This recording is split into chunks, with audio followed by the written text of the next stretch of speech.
Il y a eu on va dire, deux périodes. Il y a la période des bourgeois qui ont toujours été bourgeois, qui sont là, les Bonvin, les Ray, les Barras. C'est des bourgeois qui sont ancestraux, on va dire.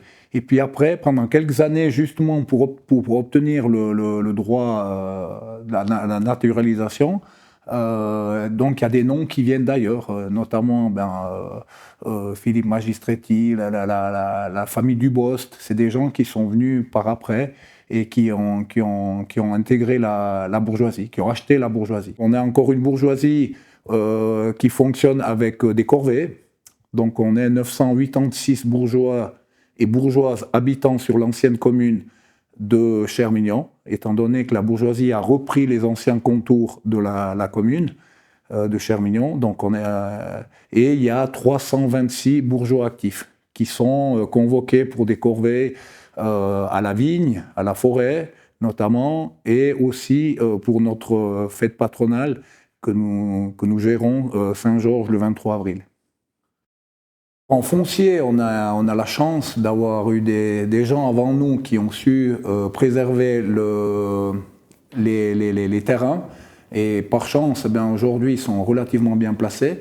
Donc on a 16 000 m² de vignes, un peu répartis aussi entre Olon et Valençon, qui est sur la commune de Lens.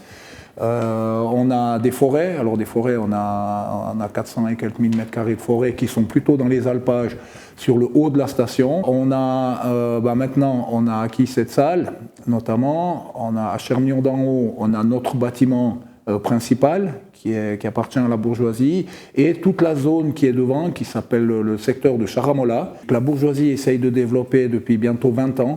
Où avec les changements de loi, c'est assez compliqué. À un moment donné, la bourgeoisie ne pouvait pas démonter les bâtiments, étant donné que c'est en zone village. Maintenant, avec la loi sur le mitage et ça, donc on peut aller un petit peu plus loin, mais c'est un petit peu compliqué. Là, il y a quelque chose à faire pour animer le cœur du village de Chermignon d'en haut. Puis après, à la station, c'est clair qu'on a vraiment, avec la zone du parking de Chetzeron et de l'Aplanie de Chetzeron, que c'est au milieu de la station. Il y a 17 000 m² au milieu de la station, qui a une valeur, on va dire, inestimable, dans le sens où, pour le moment, en tout cas nous, le conseil en place aujourd'hui, ne désire pas construire quelque chose là-dessus. C'est un peu la dernière place qui nous reste sur le haut plateau pour organiser des manifestations. Il y a le Caprice Festival, il y a plein d'événements qui s'organisent là. Pour l'Open de golf aussi, il y a 534 places couvertes et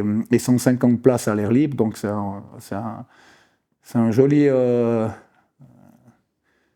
parking pour le haut plateau. Donc un des moteurs de la bourgeoisie, c'est pas uniquement la gestion du patrimoine, c'est aussi la vie de la collectivité. Bien sûr, on contribue tant bien que mal. Donc c'est aussi dans la loi sur les communes et les bourgeoisies, c'est-à-dire une bourgeoisie, elle doit, dans la mesure de ses moyens, collaborer avec la commune et appuyer la commune.